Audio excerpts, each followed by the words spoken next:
ম্যাচের প্রায় 70% বল দখল রেখেছে। চট্টগ্রাম সিটি কর্পোরেশন ৫/৩ নং ওয়ার্ডে সাবেক প্রধানমন্ত্রী বেগম খালেদা জিয়া স্মৃতি রাত্রিকালীন অলিম্পিক গোল্ড কাপ ফুটবল টুর্নামেন্টের উদ্বোধনী খেলা অনুষ্ঠিত হয়েছে।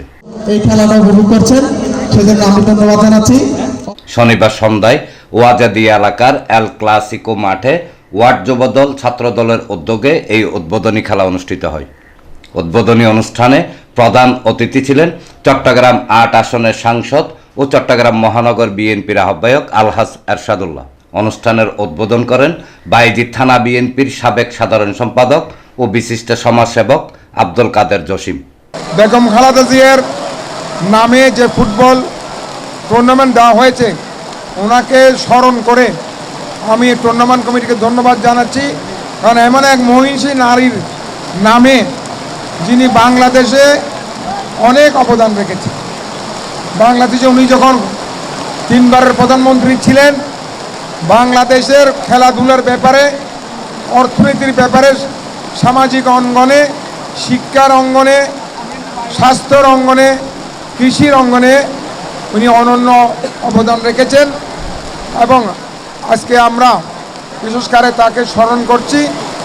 আর বাংলাদেশের পুরো বাংলাদেশের মানুষ বেগম খালেদা জিয়াকে গভীর শ্রদ্ধার সাথে এখনও স্মরণ করে, যেভাবে স্মরণ করে শহীদ রাষ্ট্রপতি জিয়া রহমান সাহেবকে। আর মূল উদ্যোগ তাল দিয়েন আর যারা এখন আর তরুণ সমাজ আছে ইতারা কেনে মদতুন গাঁজাতুন এবং মাদকতুন এবং ইয়াবাতুন এবং কিশোরীতুন কিভাবে আর একদিন ফেরাই খেলাধুলা তান্নুম এবং গার্ডিয়ানের এই মেসেজ দনের মূল উদ্দেশ্য কি আর খেলাধুলা।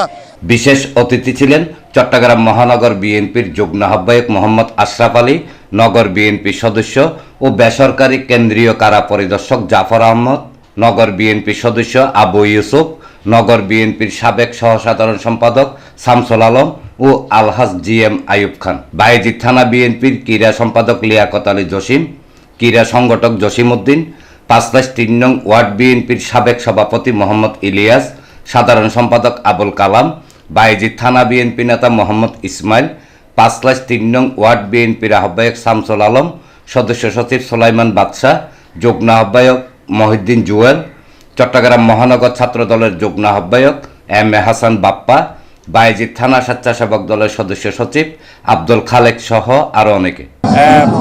মাদক কিশোর গ্যাং এগিন আর সমাজের বেদি হিসেবে প্রকাশ পাই ইদানিং মারাত্মক বেদি।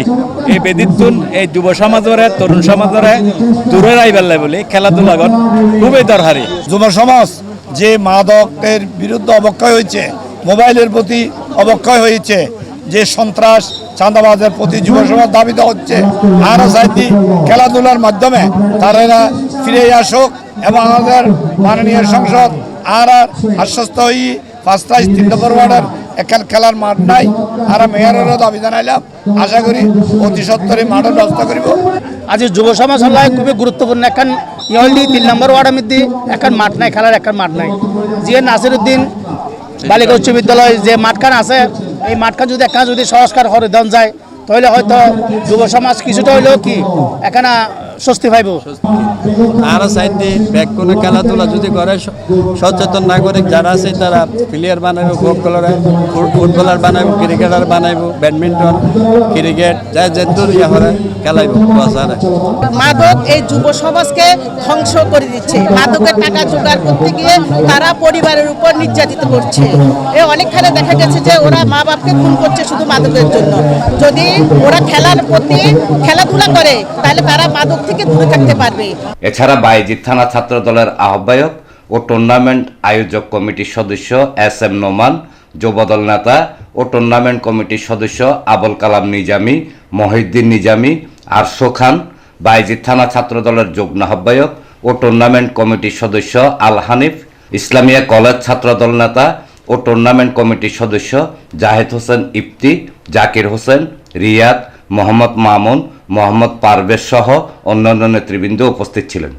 দেশনায়ক তারেক রহমান আমাদেরকে যে বার্তা দিচ্ছে মাদক মুক্ত সমাজ, যে মাদক মুক্ত সমাজের কথা তারেক রহমান বারবার বলছেন, সে মাদকমুক্ত সমাজ গড়ার জন্য অন্যতম উপায় হচ্ছে খেলাধুলা। যুব সমাজ এবং ইয়াং জেনারেশন যারা মাদক আসক্ত আছে এদের এখান থেকে বেরানোর জন্য আমাদের আজকের খেলার আয়োজন। এনামুল হক লিটন, প্রগতি 24 টিভি।